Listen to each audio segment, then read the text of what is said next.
Hope I'm not going to make mistake. So, guys, hello and welcome to the third episode of the SEASUNSALSA podcast. I have some great guests here in the virtual room, and I'm so happy to have this interesting chat with you guys. So, what's up? Let's start with Tanya. How are you doing?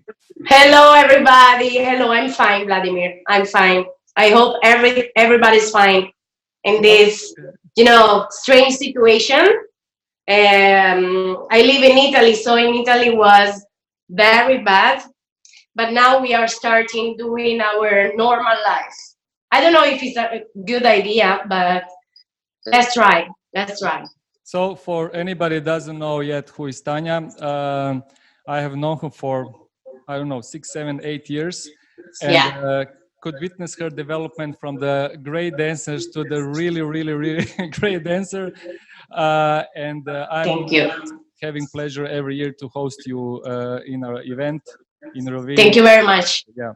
So let's just skip to Mo. Yo, Mo, what's up? Hey, how you doing? What's happening?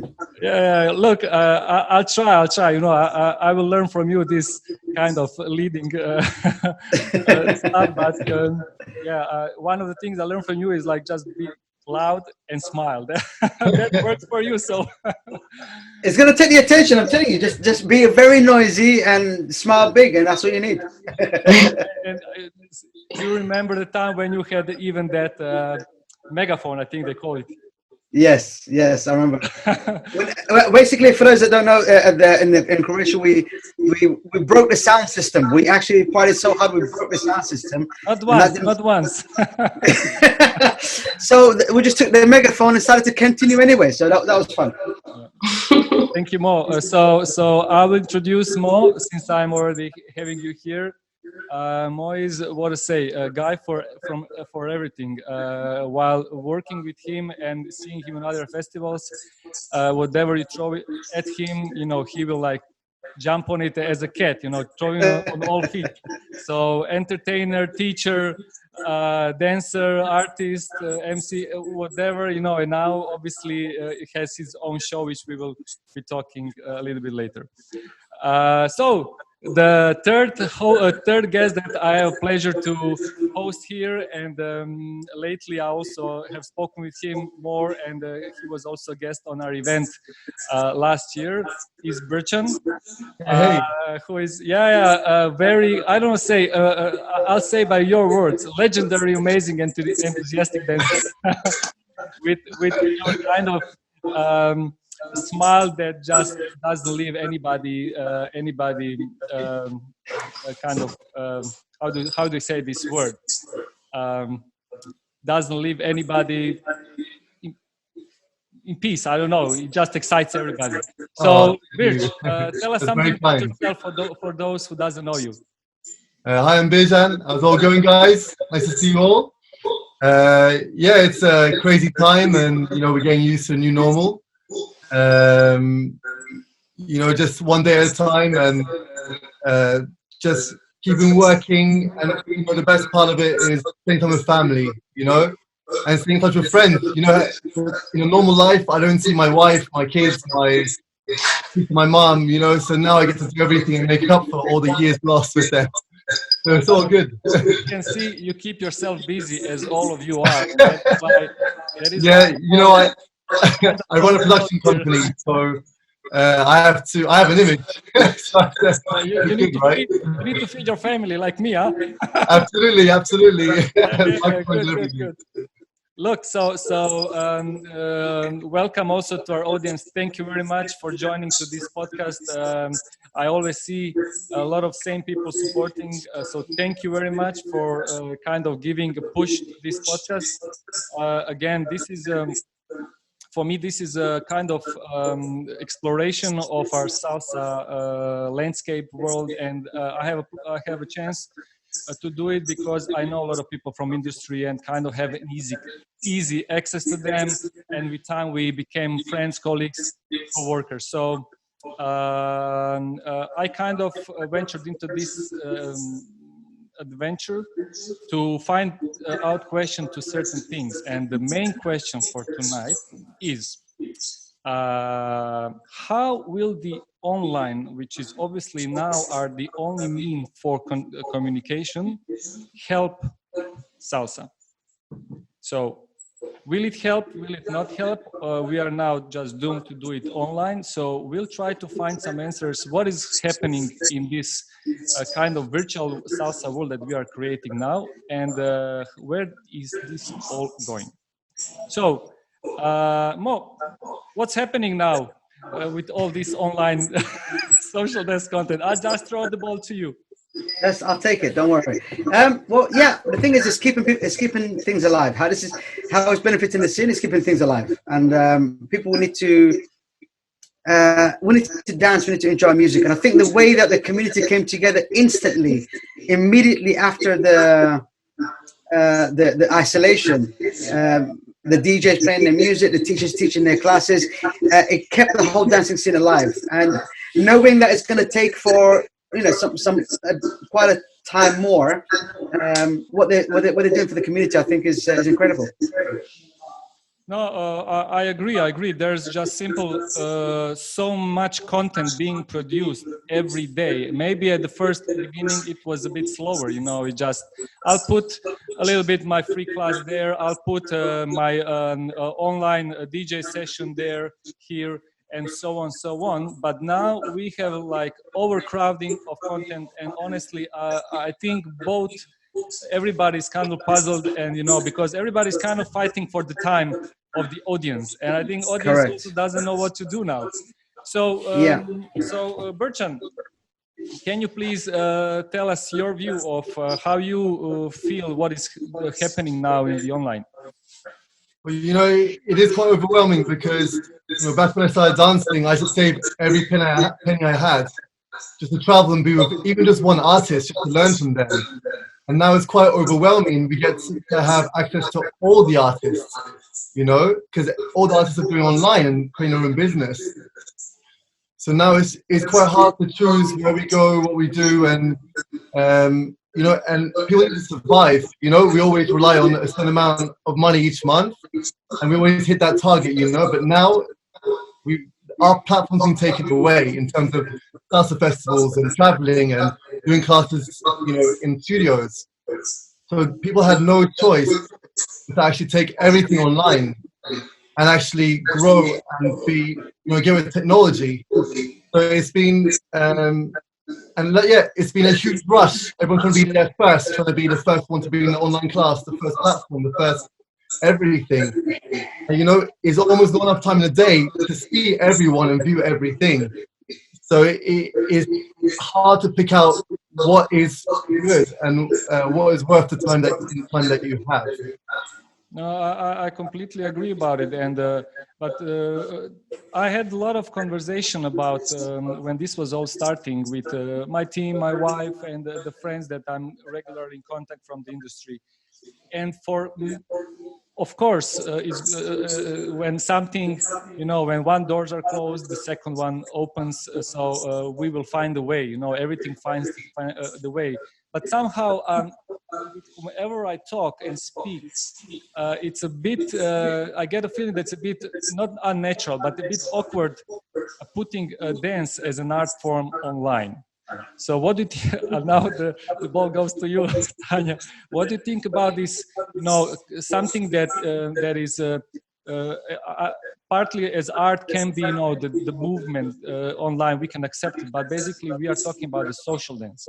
So how do you see this kind of in your eyes? Well, basically, I think our job is about connection with people. So this is the most difficult part, because of course online is not the same. It's good because, for example, we have a lot of people that want to study with us, and they have to move to Milano and leave everything to do it. And now they have also the chance to study with us. So it's something that we wanted to do time ago. And now it was the right chance. But I have to say that also for us, for as a teacher, as a dancer, it's kind of weird because you cannot feel the energy, you cannot feel the connection with the audience, with the people taking your classes. So it's very strange. Personally, it was good in a certain point of view because we keep salsa alive, we keep our culture alive. So this is very important. But it's very strange at the same time. I had to learn a lot because I didn't know how to use an iPad. I didn't know nothing about it because with technology, I'm very bad. And I had to do it. So it's, for me, it was something good and weird at the same time. Yeah. No, I agree. I think one good thing that we can take out of this is that everybody learned some new skills out of necessity. You know, we were kind of told to do it during the years when, you know, we were all busy with something else. It just simply wouldn't work. But now it was not our choice. But we didn't have time. That's exactly. We didn't have time, and maybe also so much necessity because let's say everything was working well with what you were already doing. So in a sense, online was a nice addition, but you were all emerging in something that worked well. So kind of we left it at this. But let me just keep to this part of the social dance. Mo, look, Mo, you are. I know in Croatia you are everywhere. You know, when you are there, you are on the beach, on the stage, dancing. So how does this lockdown comes to you when I'm asking you, like, as a social dancer, as a dancer that likes to be a social person, basically? How does it feel, and how do you now see this online kind of as a substitute for this? The truth is that the online will never be a substitute for physical contact of the social dancing industry. This is a fact. Right now, it's not about looking at it as a substitute. It's about looking at it two different perspectives. One is it enough temporarily while we're locked away? And then two, is it sustainable afterwards as a community? Right now, we don't have a choice up until now. But more countries now, as Tanya said, are starting to be let out. But, you know, the dancing industry is not let out yet, so to speak. We're just let out of the house. So for now, while we are let out, we don't have a choice, as in there's no physical contact in dancing wise. I say it's the best to kind of focus and using and utilizing it to make it replace what we have as before, because it's beggars can't be choosers is a good English phrase. Is a good English phrase. And right now, this is the option that we have. So we have two choices: is either accept it and make the most of it, or just drop it. And dancing is my food to my soul. It's my energy, and I need to dance. It feeds me. So even if I can't touch anybody else, to dance at home, to dance in a studio, to dance by myself, to dance with people virtually is at least some kind of survival mode for me. I'm not eating cake, I'm eating basic bread. That's what it is. I'm not feasting, but at least I'm surviving on eating some dance form. So that's the way I look at it, really. That's greatly said, actually. You know, and let's just stick with this, because what I see with all of you guys, basically, you know, you didn't just sit and cry and just wait for something to happen, and you kind of took things in your hand and used your talents and maybe discovered some new talents. For example, Mo, I saw a few times your late night, your kind of online expression of yourself. So I would call it like this, because I can easily see that what you are doing now online, it maps to your personality, to your values, and so on. So I would actually just continue with Mo and ask each of you the question. So what are you basically now involved with? And Mo, let's start with you.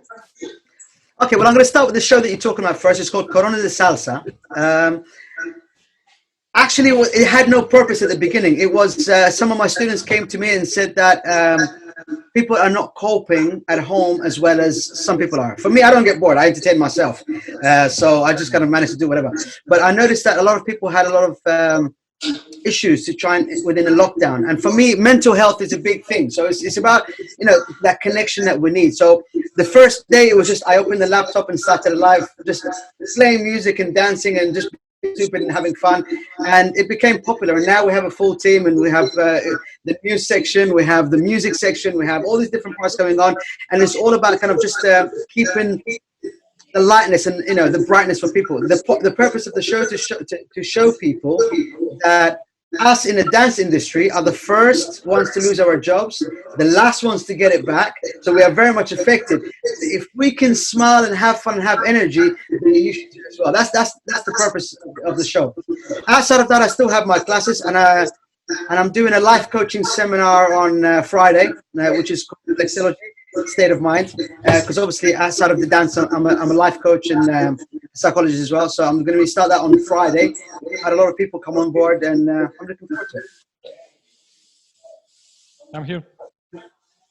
Yeah. Yeah. Okay, so, sorry, I didn't know you were finished.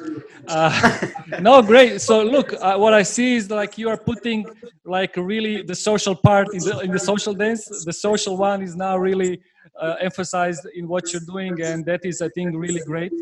And I cannot actually think of any other persons doing it the way you're doing. I think there's a lot of stamp. I know you're doing with the partners at the show, and I know some of them, and I think you're doing the great job. It's kind of enriching people's lives and the great content for the community. Thank you, Tanya. I would love to jump to the big topic, online classes. So we'll come later to the kind of some questions about it, but can you tell me now how you involve? I know that you do classes with Adolfo on the Adolfo's platform, so you do it from Milan. Can you give us a little bit insight in what you do?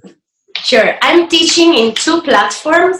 One created by Adolfo Inacochea, and the name is Mambo Virtual Academy. And I teach every week, every Wednesday. We have like 10 hours every week. So not just with me, with myself, with Adolfo, with Amneris, with other teachers. And we are adding people, adding teachers. And it's an amazing experience because I had to learn to be a better teacher. Because, when you have people with you, connecting, I think is much easier. When you don't have the people, you have to be a better teacher, because you have to go through details, more details and more details. So it was very important for me to learn, also how to teach in a different way. And then we are teaching in another platform that is dedicated just to Latin America by Gabo Romero from Eurozone. Okay. And the name is Virtual Dance Academy, and is pretty the same concept. Yes, so we teach every week there, and sometimes we have workshops during the weekend, open to everybody, and things are going well. So I'm very happy. How do you do? I mean, this is kind of, if I'm asking you as a dancer, although you are actually one of the dancers that attract your dancing, which is interesting. You're a female, a woman. Guys come to your classes. So, and I love that. Does it also happens in the online classes?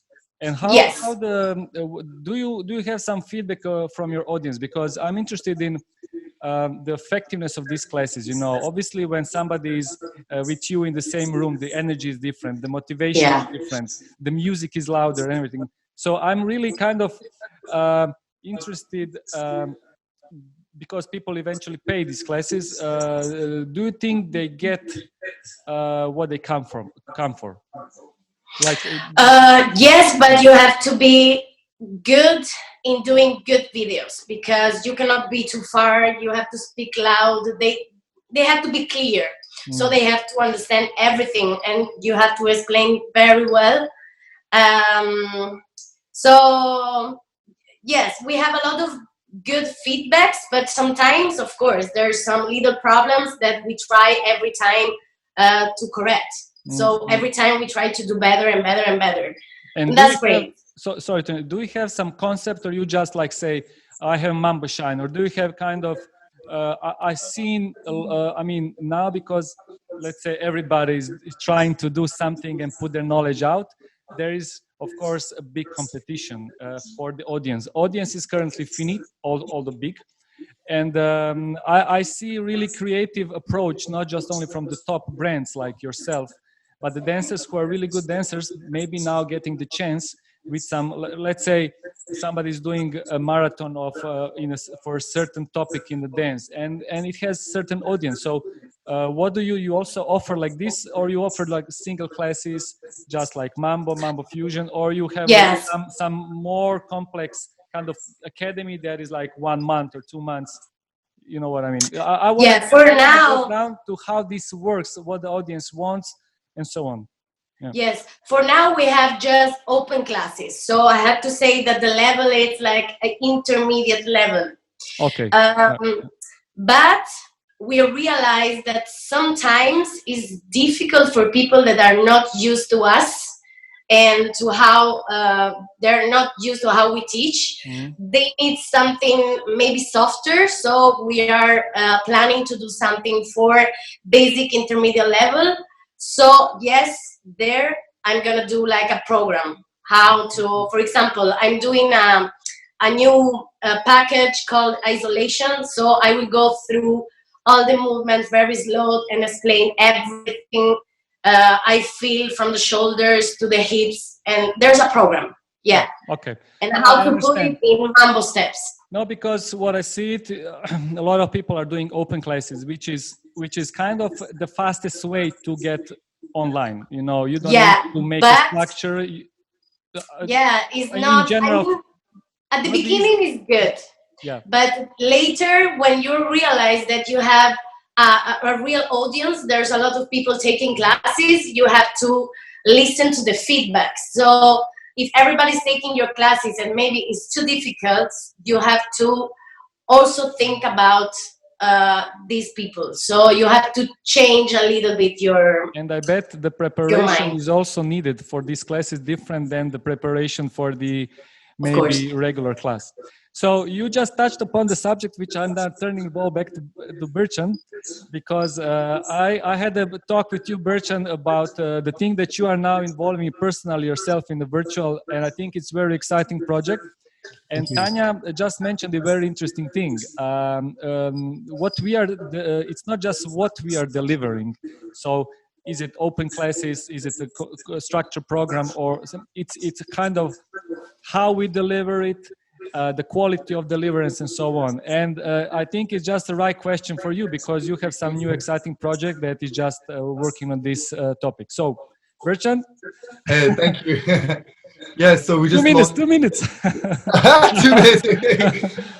Yeah, we just launched Master Fest Global, and basically we have our Master Fest live event, and we thought we got to take it online. And there's a thing, as a dancer, about 12 years, but also I've been doing all the production, photography, and film for Adobe. And I thought, what better way than to merge both my skills into one big project? And me and my partners, we got together and we actually decided, let's just do Mushroom Fest online, but with high quality, everything high quality. The way Adobe do, they bring everything, conferences for 10,000 people online. So just and for audience, so just explain Adobe, let's say for an audience who doesn't know, Adobe is a company that does Photoshop, right? And other video and photography tools. Please, sorry. Yeah, no, it's okay. So we thought, let's create the Netflix of salsa festivals, you know? Okay. So we have our lineup. They're all my friends, you know, Tanya, Charlie, everyone, they're all my friends. And I thought I want to still honor, you know, their job and still get, you know, keep it going. So Mambo Flix. So we could do this is to take this online. And you know what? The feedback's been amazing because I had artists from Australia, Singapore, South Africa, who all want to get involved. And I thought, you know what? Let's make it even bigger. Let's unite the world with this. That's why it's called Martial Fest Global. You know, we're able to take an amazing lineup from all around the world, all into one platform. And just answering your question, quality is extremely important because that's Yeah. what's going to keep viewers entertained. That's what's going to keep people coming back. If you start losing quality in sound or pixelated video, then people lose trust in you and what you do. I'm creating something with my partners, with Adobe, something which is super high end, super beautiful, with high quality cameras, very, very strong internet, also sound, everyone's mic'd up. So, and also we have people watching the feedback of all the dancers, pass to the artists, so there's no lag in time. There's a lot of exciting things while maintaining the Master and Fest signature as artists teaching together. So we have a New York studio, we put up New York artists, Milan, Sydney, and also Singapore. So we have all artists in one studio each, live streaming to one thing. So it's just one feed from each place. So the quality will be awesome. There's no mix and match or anything. It's all really strong. And yeah, it's very exciting. It sounds very exciting. It sounds it looks promising very much. I'll send you the bill for promotion later.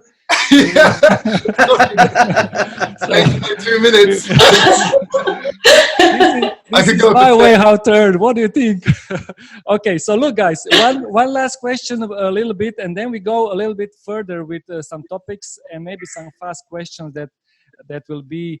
I mean, you are all prepared for them, but I think our audience will like to hear your answers to them. But before we go to this part, I'm really interested now to ask you, as a kind of dancers, as a community members, not as top artists, and then do you involve yourself in any online online content that is being now created in salsa or mambo or other social dance topic styles? So Mo, let's go with you.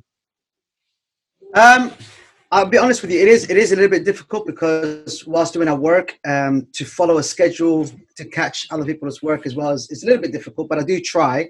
I've got to say, I'm very, very proud of the DJ community right now.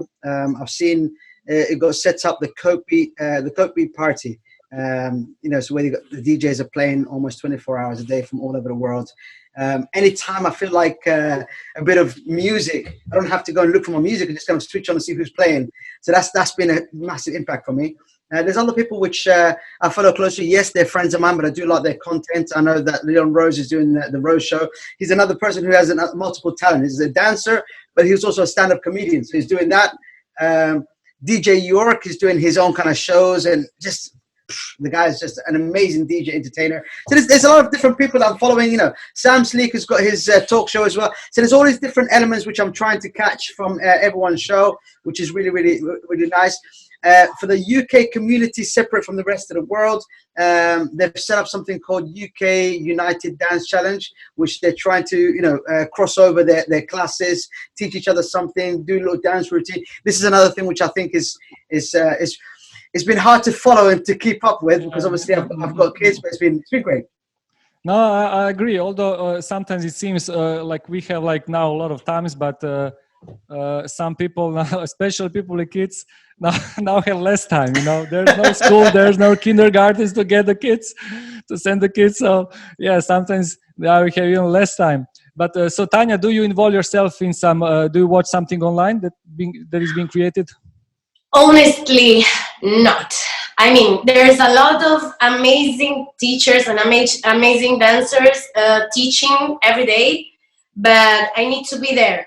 I mean, I need to take a class and to be there. For me, the most important thing is not just learning steps or technique, is the inspiration. And I look the inspiration going to classes and feeling people, the energy, and to see how others are teaching. So I'm not taking any classes. I'm just teaching my classes because, of course, I have to live in some ways, and because I really need dancing. I need it. But, for example, I'm watching interviews. For example, Anya of Warsaw. She's interviewing a lot of dancers, artists, and not just dancers. And I like to know what they do in their free time or how they started. Information about people, not human beings, not just dancers or DJs or promoters, about their life. So I'm really interested about that. So I'm just watching interviews. Yeah. Well, I understand you because these things that are now, some things that are now being created, it feels that if there was no kind of this situation, they would never come out, and we would never have time to listen to them. And I find many of them inspirational. I mean, what you guys are doing and our Birchan is doing, even if it's not yet done, it's very inspirational because it shows how one person can, at certain point, take all that he has acquired during the years and turn the tide crisis in his own favor. So that it's like more flex. He didn't make this late night show Corona just like over the night. It's kind of, came out of organic, out of him. So that is kind of sometimes, even if I don't look the shows every day, and even if I am aware of it, I look at it once, twice, it gives me back this motivation, inspiration that feeds kind of the soul. So right. That's how I feel. I think that's what is kind of, actually, that is the next question that I wanted to ask you, Tanya. So please feel free to continue on this. And with this, we are going to the topic of where I ask you kind of a question where I compare opposites and you give me just fast your opinion on it. So we'll try to go, for example, I will ask you advantages and disadvantages of online versus offline classes. So Tanya, if you can just start with it, and then we go quick, and then we go to the next speaker. Oh my God, I have to think about it. Can you repeat the question? So offline versus online classes, what you kind of prefer offline, and what you like with the online, what online brings to the table and doesn't offline, and vice versa. Online is for everybody that don't have the chance to study with their favorite teachers. So this is good for people all over the world, and I think I'm gonna continue doing it. But of course, the connection with people, as I told you, everything is about connection in our job. Yeah. When you do a show, when you teach, when you just talk with people during a social dance, and so this is, I miss that really much. Okay. So Mo, second question is for you. Paid Ready. versus free classes. I think Paid. this is a big subject, but let's I have my own opinion. I do think each of those have their own place, but what do you kind of let's see how the artist thinks.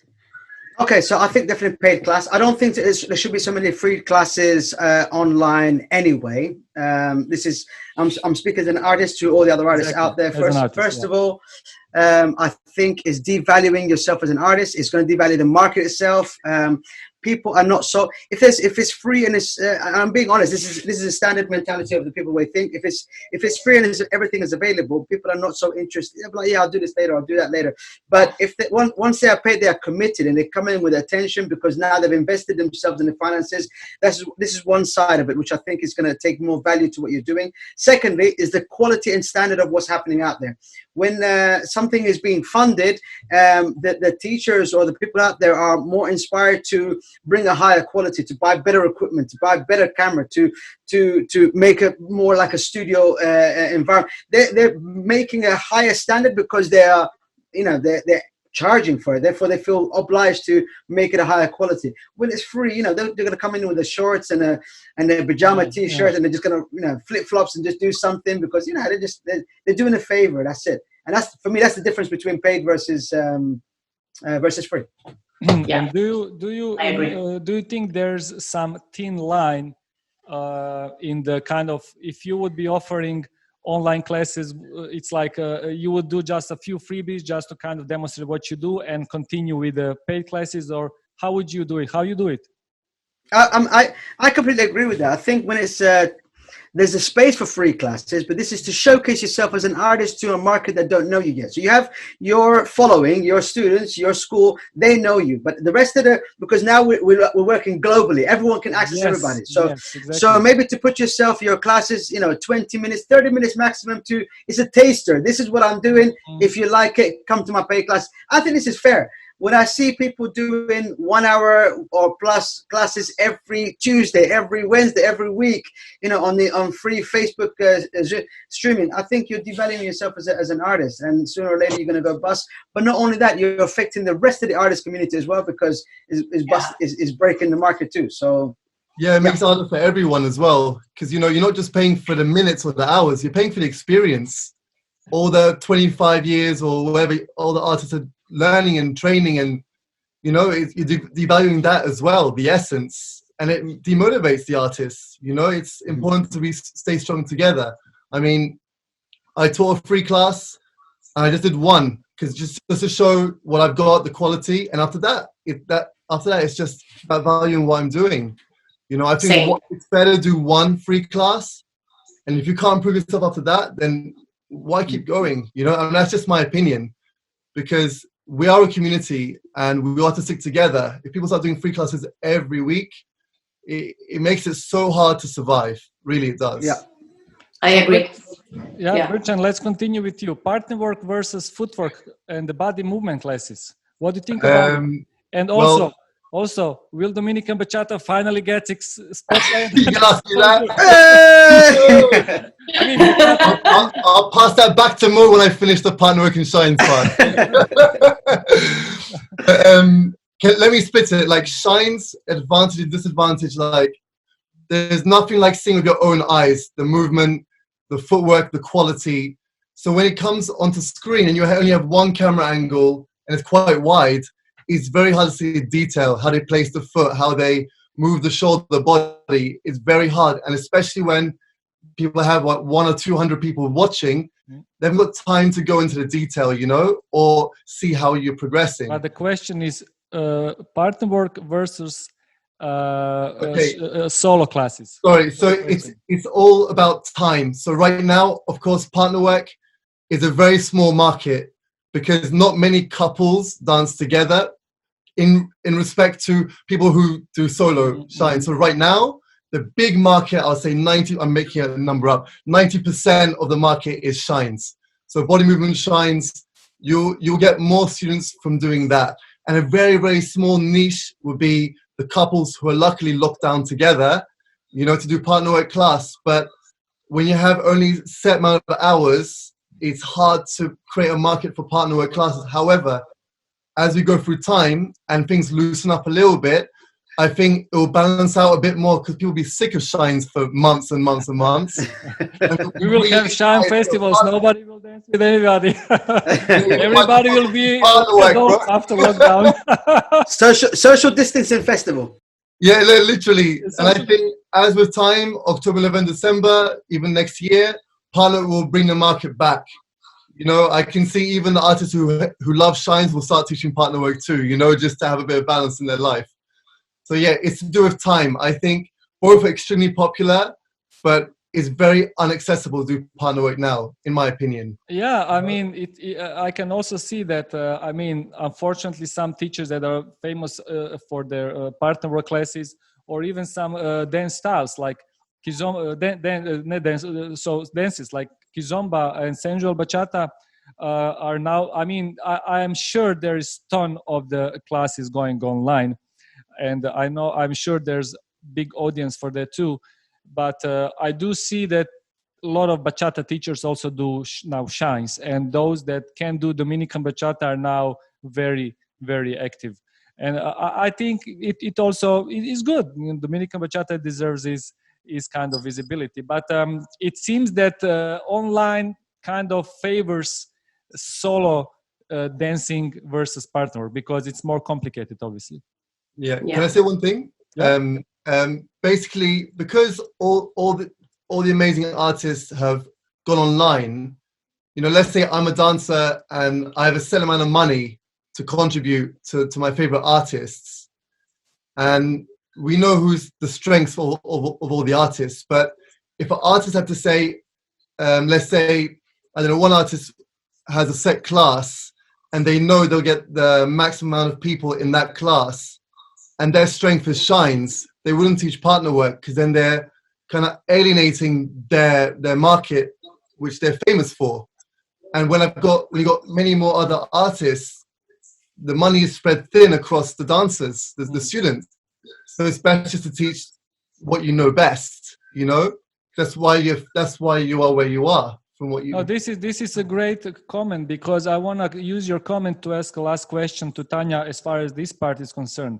Tanya, the question is top artists or brands, let's say, so in like people who that community knows versus teachers and artists that are not so famous, but they have kind of their schools in their local community and so on. So do you think that the ones that will profit now with online is only the top artist brands because now their reach is global, or there is space for everybody? Like Bertrand now said a good point that maybe you cannot teach everything. You will need to specify with your own audience, and then which will leave space for some local teachers to connect with their audience and so on. So what do you predict in that? What's your opinion about this? Well, I think that for local teachers that maybe are great teachers, but they are not very popular, is very difficult now. And I experience that because I have many friends. Let's say most of my friends are also dance teachers, and maybe they are not so popular. They're very good, but not so popular. So they don't sell. And the situation is very, very bad. So I feel lucky because fortunately things are going very good for me. But I know that it's not just I think I'm a good teacher, but it's not just for that reason. It's also because of the little name that I have. But not everybody has the same lucky. Yeah, Yes? I think, same maybe chance or something, opportunity. But I don't know what you might think, but I do think that some people that maybe were not successful because of some different things, let's say in the offline world, could not kind of breach the barriers, whatever the reason is. But they maybe have quality skills, and maybe some knows for business and are creative. Maybe they will even now find better success in online. I hope so. I really hope so. I am just telling this because I have the experience of a lot of friends that are really good teachers, and they always tell me, Tanya, I have to, in this period, I have to find another job because it doesn't work. So I think it's very sad because especially also the schools for me has to work online. For example, the little school here in the south of Italy, why not? Why do not start to do something online also for the local teachers and maybe the students? But here in Italy, the mentality is a little bit strange. There's just a few people taking class online. Yeah. Can I just say? Yeah. Comparing the rest of the world, the rest of the world is open mind, but here is very, very difficult locally. You know about Italy. Yeah. It was a joke. Okay, well, tell us. So I'll just say, I really agree with Tanya. What she's saying is absolutely true. But there's also another side to it, I think, is also down to marketing and initiative. There's a lot of teachers out there now that I've never heard of before, and they had a very small community, small market, small area. They're very talented, and but they didn't break into the industry. But because they saw the opportunity, as soon as we got shut down and went online, they saw the opportunity. They didn't hang about. They were on the market very quickly. They started to actually sell more than people who were more popular than them in the past, because they really hit the market really fast. So it's down to the marketing and the quality that they provide as well. Some people they really know how to use the marketing towards their advantage. I do. Yeah, you have to be smart. Yeah. No, but it's also I would add, because we have here, and you I think you all know Dado from Graz, Dado Ibrakovic, who was on my first podcast, but not just because of him. I'm telling, because I know a lot of teachers from Croatia, and what I feel and think that it's about, as a local teacher, if you were successfully keeping the connection with your audience and providing them with not only the moves, let's say, if you were investing in the relationship, and now the online will just be a extended arm of that relationship, because everybody realizes it's the lockdown. But I think, I mean, me as a dancer, you know, when I go, when I go to classes, I go to the classes teachers that I feel they're expressing what they do. But when I go to local school, I go to the school where I feel best with the attention, with not just the moves that I get. So it's kind The of relationship. with the people that teach this school. And for example, if the people that run school realize that their audience is maybe that already have, there is the core of what they have, and they reach out, then maybe they can, I'm sure they can do something. I think the problem is with the people that were teaching open classes and were not maybe having a school as a community. Maybe they're just traveling around and not making an impact and making their own audience. Now it's because, you know, I know, for example, Dado has started his online dance school like 5 years ago. He has hundreds of small videos about this. So basically, this is now, it's like he was already ready with this, and he will not lose this audience that he created because everybody is now online, because he nurtured this audience and they made a relationship with him. And you know, relationship is something, I think, one of the most important thing. Yeah, It's sure. material. It's not. It's kind of, as you cannot compare it to money.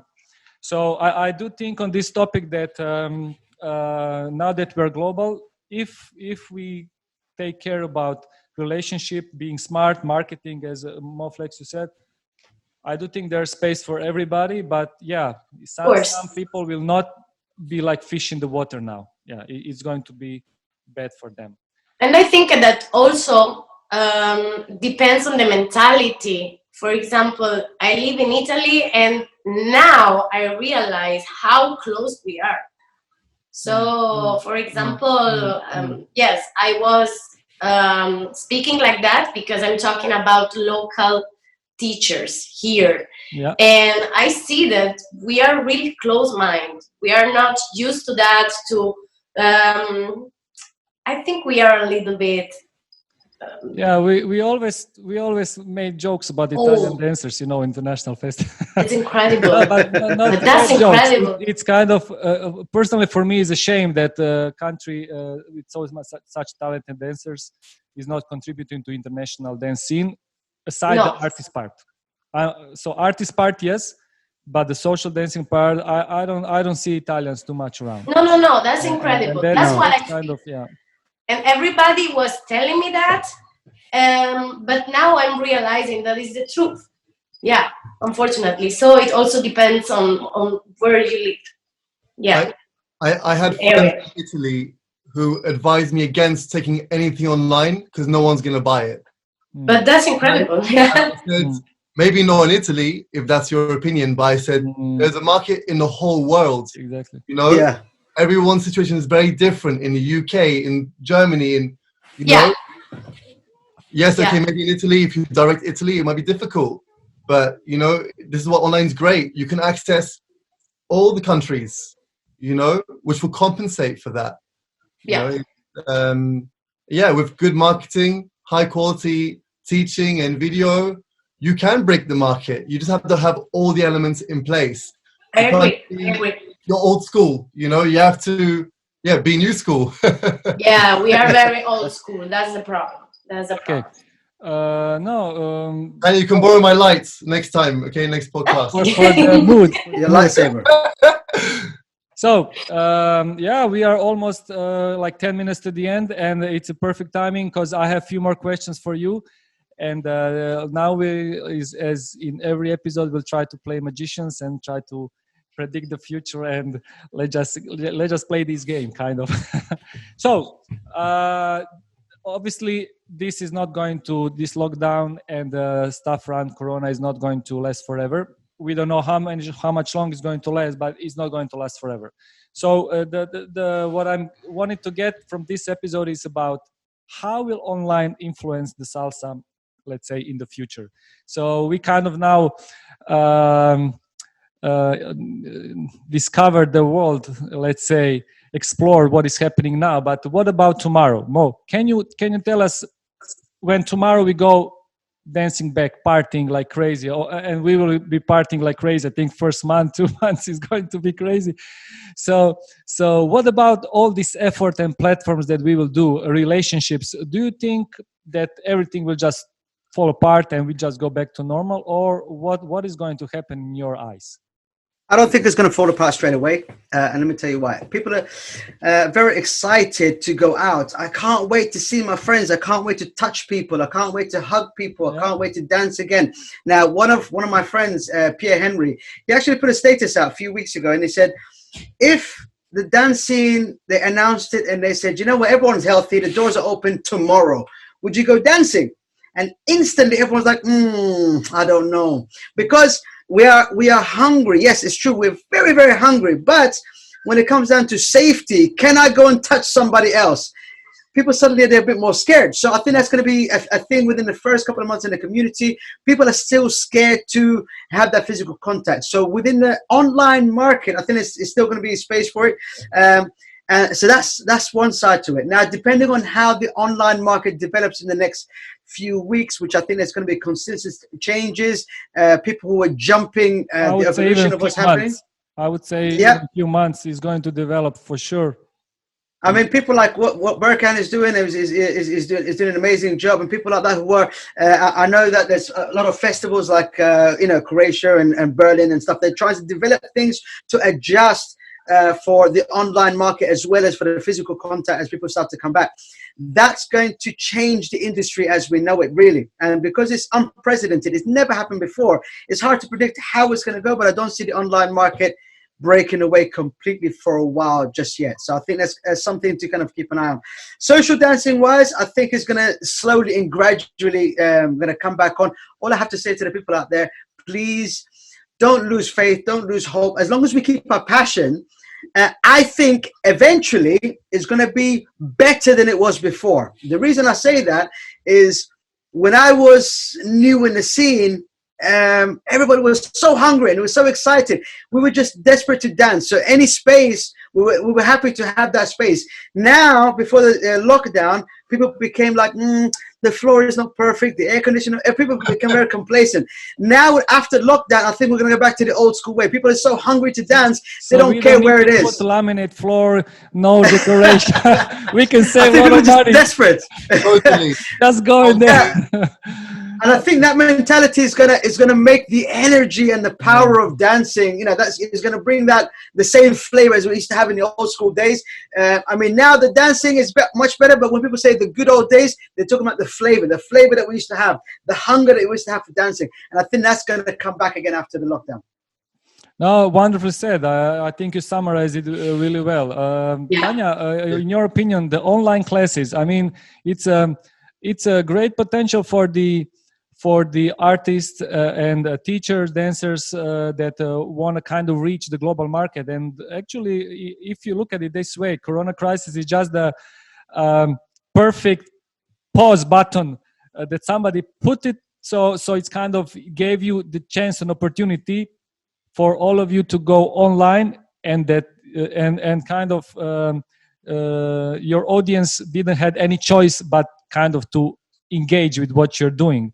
So if there was no better scenario actually for artists to go online. But do you think when this all stops, slowly graduates to going offline, what is going to happen with online education?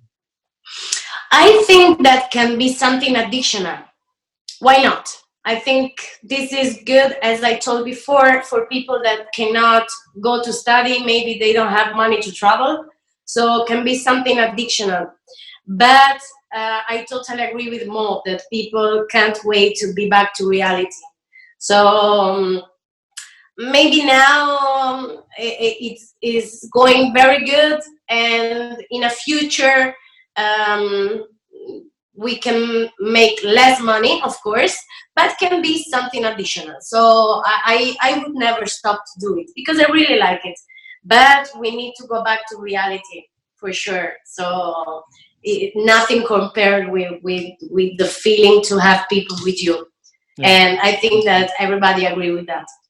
I think that most of the people that are involved in the scene, all professionals alike, and they are here because of this passion of immersing yourself in the music and dance in a social arena. So I just cannot see that online replaces it. But I kind of agree with you that there will be some place for online where it can upgrade the offline. Berchan, what do you think about online events? Now you are now making the online event in the start of October. So yeah, obviously offline events, I know it's going to be next June for sure. So yes. But what do you think, what will happen with online events? I understand that online classes where you take a class or two from the teacher, that can work, but online events is a concept that it's kind of, do you think that it has its advantages so much over offline that it's going to work also after we go offline? I think it depends on the people, because, you know, people like Mo and, you know, many people like us, we value that real connection. So for people like us, dancers like us, who need that connection, are going to be there at the festivals. There's no doubt.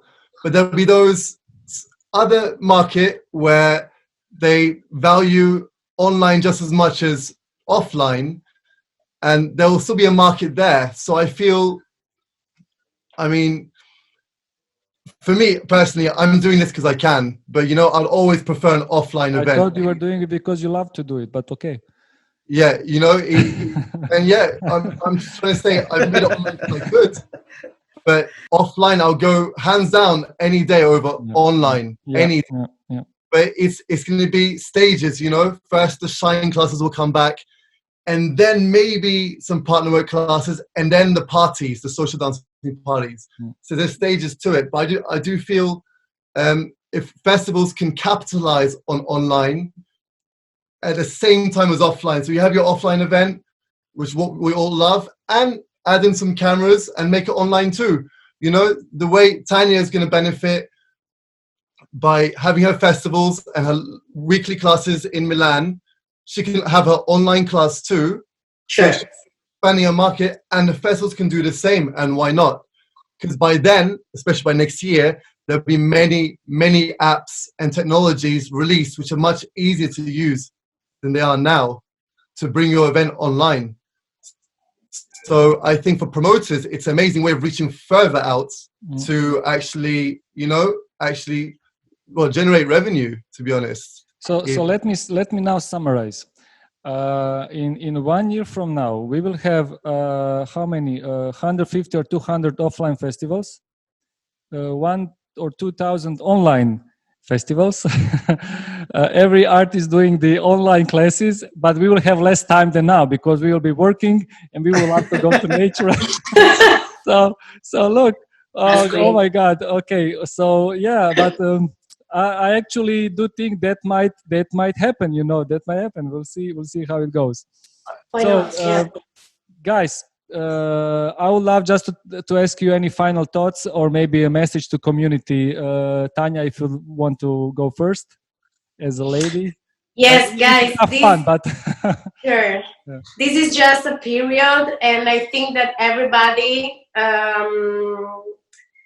learn something, not about our job, but about life. For example, I learned that I realized that I was working too much, and I was just thinking about making money and dancing, and now I just I'm just relaxing, and I'm understanding that there's something more. So I think that that period was very important for everybody, also for this reason. So we don't have just to take it as a bad thing, because it's not. So I think that for me was a beautiful period. Yeah. Thank you, Tanya, for your comment. Just to kind of connect to it, so we will be now seeing so many artists engaging in the social dance, at least for 1-2 months. They rested now. They want to dance now. Yeah. So Yeah, I wasn't sleep for, I don't know. I just was at home for 1.5 days every week. So that was crazy. I was thinking about it the other day, and I was really traveling and working too much. And sometimes there's something more. A lot of us And overworked. Yeah. maybe, I don't know, maybe because I'm a woman, I'm starting getting older. But I really needed to stop and think about just think of my regular life. So yeah, I understood a lot. Thank you very much. Thank Bertrand, you. any last comments, thoughts? Yeah, I mean, Tanya said it beautifully.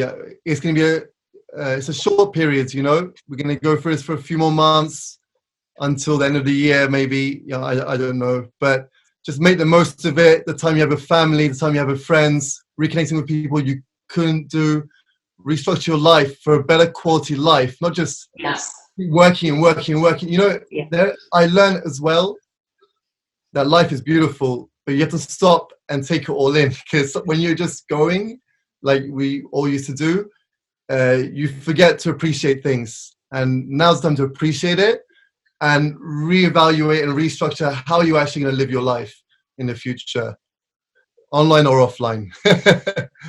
So yeah. Thank you, Bert. Thank you, Bertrand. Mo, I left you the last one because you're the loudest, so you leave the impression. Why are you using the microphone at all? You know. Okay. All right. So actually, I've got a couple of points to say. First of all, it's about mental health within the community. This is. I just want to kind of say, look, the positivity. The thing is, we're not alone. As I know, there's my reach goes out for those that I'm very blessed, because I have my kids, my mom, and my sister. So I'm within the community. But I know a lot of friends who were in isolation by themselves. So this is, remember, we're not alone like a lot of other people. We're a dance community, so we're one big family. So, you know, reach out and, you know, make contact. When it comes down to the classes, don't feel stressed out and overwhelmed. Make yourself a program, make yourself a schedule. You know, I want to learn from Tanya. Okay, so what Tanya has, these levels, these are my levels, these are my days. Make yourself a schedule like you would as if you're in a school or if you're in a festival. So then that way you can plan ahead. Don't just switch on and see who's available now. That way you can actually gradually see yourself in improvement. The last couple of months that we've been in lockdown, if people followed that system, they would have really had a massive improvement within their dancing if they set themselves a schedule and they take advantage of this opportunity which we didn't have before. So this was my message before. Second part I want to say is I have my show, which is going to be this evening in one hour after this one. So please come and check it out. And with your permission, Vladimir, I want to people are asking questions on the Facebook Live, and I want to bring that question to you. If that's okay? Yeah, of course. Look, I'm single-handedly here handling all the technology, so I didn't even want to check the messaging there. I've been watching. Next time you'll be my co-host, man. Not watching at all. I've been watching. There's one comment for myself. Jackie says that we can't get your same energy as online and as you would go offline. Come and see my show, you're going to get my energy. So that's my comment. From Mario to Tanya, he says to her, your Italian friends, if they want to teach better, they need to learn English. I know. I know. I agree, Mario. And the final question is actually for you, Vladimir. It's for everybody. This is from Helen Sweet. She said, it's going to be catch-22. The promoters won't reopen until they think that they'll get enough people to attend their events to cover their costs. But the people won't go until they consider things are safe, and that will keep initial numbers low, which doesn't enable promoters to restart in the first place. It's going back in a circle. How do you combat something like this? As an organizer, I'm bringing it back to you. So I mean, for me, is very easy. You know, we are going to run the event if we are if the situation is good enough to run the event, and that is only permission we need. We will probably be starting a bit slower with art. We will not just put everybody online as artists, and we'll kind of watch our costs. But we plan to do our event without descaling the experience for the people. Either we do it or we will not do it. So I do think that if we see that situation is good to go, that will mean that I look also the situation in other countries, not in Croatia, because in Croatia we had really good situation, but I know who our visitors are. So I always assess things globally. So if we see that global is okay, that people are traveling for other events and so on, there will be no reason for us not to do event, and we will rock as each year. We'll go full scale on, and that's it. And it's. I don't see differently, but I can understand the point she makes, and I do think that some organizers will enter this very carefully and maybe not book the lineup they regularly book. I think now is very important also, back to the artist part, that we this United for Dance slogan that we go, I think that we need to understand that we cannot do it without supporting each other. So we will need to have with artists some talks where artists would need to kind of would be good to help the organizers restart the scene, because if everything is left on the backs of the organizers, we'll restart it very slowly, because there's no winning if the organizers are losing and closing Absolutely. their events. There's no winning for anybody, Absolutely. so if Yes. if everybody's thinking just I want my fee and that's it, that's kind of tough, I agree. so I think there need to be a conversation between the community that is involved in creating the events, and that means also for the other parts, not artists. Organizers will need to make good deal with hotels, good deal with providers of technical things and so on. So it goes whole circle. But I do think that everybody now understands that it's better to do something than nothing. So that's kind of Yes. how I see it, and how would I kind of talk with somebody that who is creating the event. Yeah. Sure. Any more questions? I cannot see them. Sorry, I don't follow. So That was the biggest question, so I thought I'd just bring that to you. yeah, maybe I was too long. So look, guys, it was such a pleasure. I really think that online is now giving us opportunity to maybe hear some content that we might never be hearing.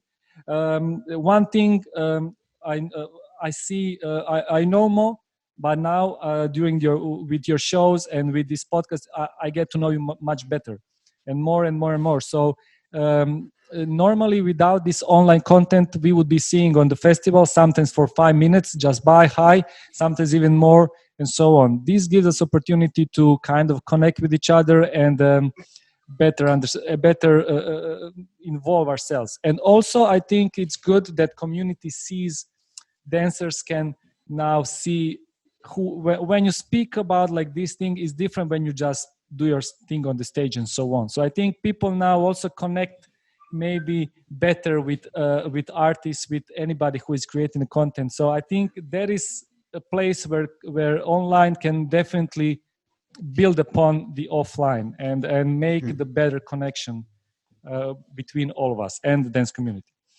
So thank you very much, guys. It was such a pleasure. Tanya, Birch, and Mo. Thank you very much. The time passed really quick. Thank you, our audience, very much. Thank you very much. The next Wednesday, we will have a topic, Music is a King.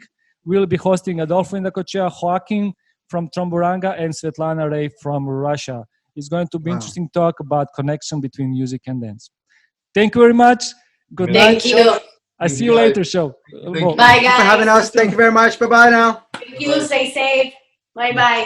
Thank you very much. Bye. Thank you. Bye. Bye. Bye. Bye.